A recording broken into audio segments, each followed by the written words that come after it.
Should we pump the brakes or hit the gas? Because Antonio Gates tied Tony Gonzalez for the most touchdown catches by an NFL tight end with 111 career touchdowns today. Now, he was suspended, you may recall, for a performance-enhancing drug violation before the start of the 2015 season. So, we take that into account and say, I think of Antonio Gates, I think arguably the greatest tight end of all time, or I think, maybe he didn't do it naturally. Should we pump the brakes on Gates and that PED scandal? How about the two best, at least in terms of statistical accomplishments in tight ends, never sniffed a Super Bowl?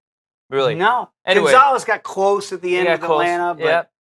But I think that whether he had 110 or 120 touchdown receptions, and he says he plans to come back for a 15th season in 2017. Who knows where the Chargers are going to be. But that wouldn't matter. I don't think we're going to remember how many touchdown receptions we have. But he is going to be in the conversation for a first ballot Hall of Famer in Canton, Ohio. And the PEDs that had him miss the first 4 games, they will be a part of that conversation. So it's the PEDs. That's the biggest stance of him. What do you think from 2016? Yes. It's funny because when you heard it, you went, what? Antonio Gates? And then it's almost like anything else in our society. You almost become immune to it. You go, oh, hey, when's he back? Week 5?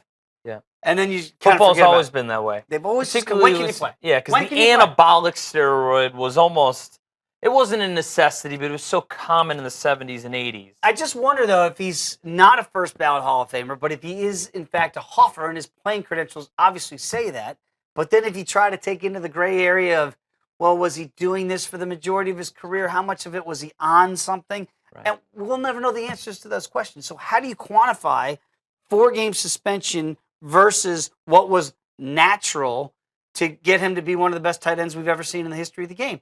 That's a tough question for a committee, a Hall of Fame committee, to address, but they're going to have to at some point.